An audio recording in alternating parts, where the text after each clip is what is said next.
Olá, sabe aquela pergunta que acompanha a humanidade desde sempre? Por que existe sofrimento no mundo?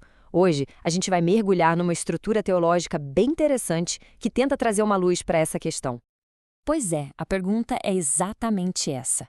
Ela ecoa há séculos. Se Deus é bom, se Ele é todo-poderoso, como a gente explica a existência do sofrimento? A perspectiva que vamos analisar hoje oferece um caminho para entender essa aparente contradição. E o nosso ponto de partida é este versículo de Jó. E olha, ele foi dito no meio de um sofrimento que a gente mal consegue imaginar. É aqui que mora a tensão que a gente vai desvendar. Como conciliar o caos que a gente vê no mundo com a ideia de que nenhum plano divino pode dar errado? Então, este aqui é o nosso roteiro. A gente vai começar com essa questão universal, depois mergulhar na tensão entre a soberania divina e o livre-arbítrio, usar uma analogia bem poderosa para visualizar isso e, por fim, ver como essa forma de pensar pode mudar o que a gente entende por sofrimento. Ok, para chegar na resposta, primeiro a gente precisa entender a tensão principal. De um lado, a soberania de Deus, do outro, o livre-arbítrio humano.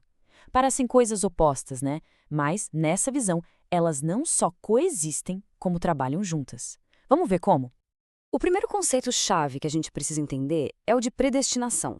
De um jeito bem simples, é a doutrina que fala sobre o destino final de uma pessoa. Entender isso é a base para todo o resto do argumento. E é aqui que a teologia se divide em duas grandes correntes de pensamento.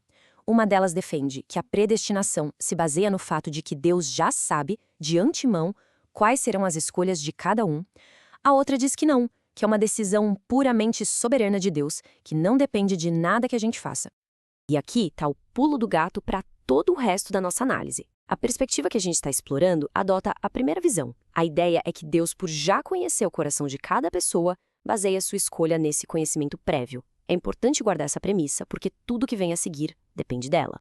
Tá, mas como é que esses conceitos tão abstratos funcionam na prática, na vida real? Para deixar tudo mais claro, a análise usa uma analogia muito poderosa, a de um grande jogo de xadrez. Então, imagine essa cena. Deus como um grande mestre de xadrez. Essa imagem é o centro da explicação de como a vontade de Deus e a nossa liberdade podem não só coexistir, mas interagir. Nessa analogia, cada pessoa no mundo está no seu próprio tabuleiro, jogando uma partida individual contra esse mestre. É como se fosse uma representação do envolvimento de Deus com toda a humanidade, tudo ao mesmo tempo. É aqui que entra o nosso livre-arbítrio. Cada pessoa, no seu tabuleiro, tem total liberdade para mover as suas peças. Ninguém está forçando a mão de ninguém. Cada jogada representa as nossas decisões, as nossas escolhas na vida. E agora, a soberania entra em cena. Mesmo que cada jogador faça seus próprios movimentos, o grande mestre é tão habilidoso, mas tão habilidoso, que ele consegue antecipar e responder a cada jogada, de um jeito que, no final, o plano dele sempre prevalece. A liberdade humana existe sim, mas o resultado final do jogo nunca esteve em dúvida. Isso sugere que mesmo nos nossos momentos de caos, existe uma estratégia maior acontecendo. E essa analogia do xadrez se apoia em três ideias centrais. A primeira é que o mestre quer que todos vençam o jogo.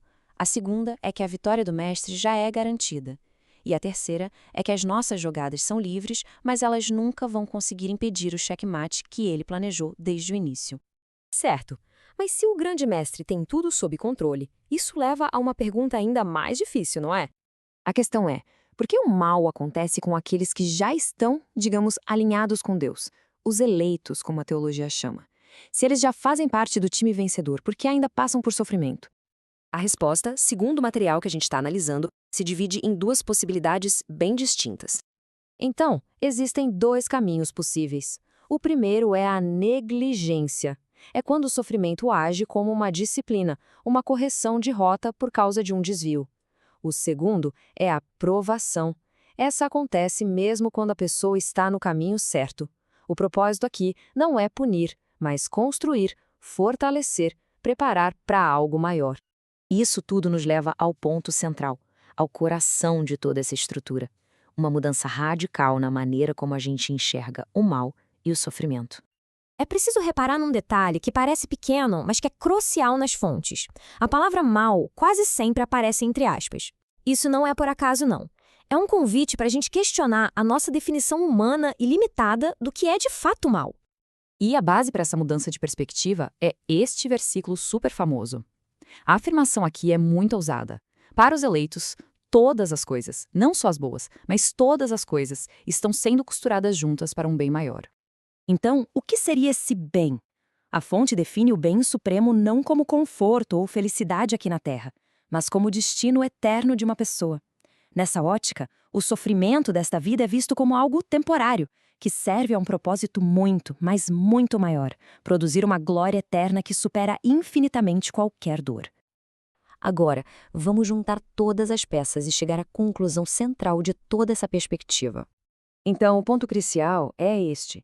Seja como disciplina por uma negligência ou como uma provação para o nosso crescimento, o sofrimento, nesta visão teológica, nunca é sem sentido. Ele é sempre intencional, sempre faz parte da estratégia do grande mestre de xadrez, movendo tudo e todos em direção ao seu objetivo final. E a gente termina com esta pergunta provocativa para ficar na cabeça.